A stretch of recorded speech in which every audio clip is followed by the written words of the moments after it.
at the beginning of the semester in one of my classes, I was walking in and I sat next to a girl that I particularly didn't think I would be friends with based on just kind of what my first judgment of her was. But throughout the class, we got to know each other, and she actually had a lot to say that opened my perspective, a lot of different things.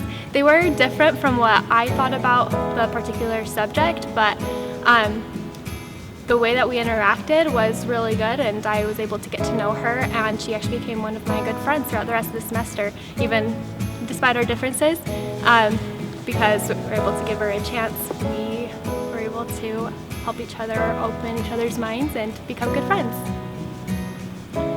So I'm in the aviation program. Some of the students in that program come from wealthy families, which I'm paying for my own school, so that kind of bothers me sometimes. There's a couple of those kids in one of my classes.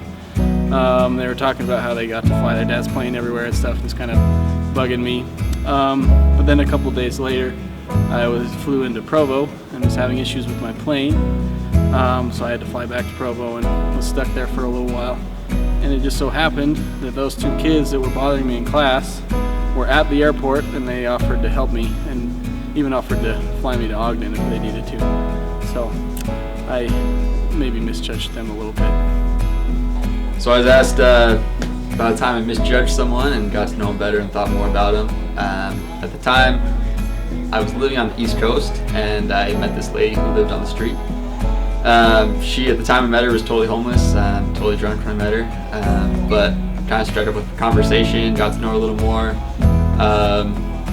and over time I sat down with this lady, got to know her really well, learned a lot about the struggles she had had in her life, and come to find out she was like a champion for her family. She did so much for her family.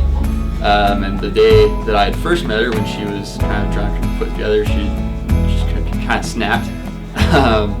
But going forward, she went back and she was really keeping her whole family together, doing so much to support them, and just was probably one of the most sacrificing people I've ever met. And today she still kind of inspires me to be more dedicated and willing to just do whatever needs to be done.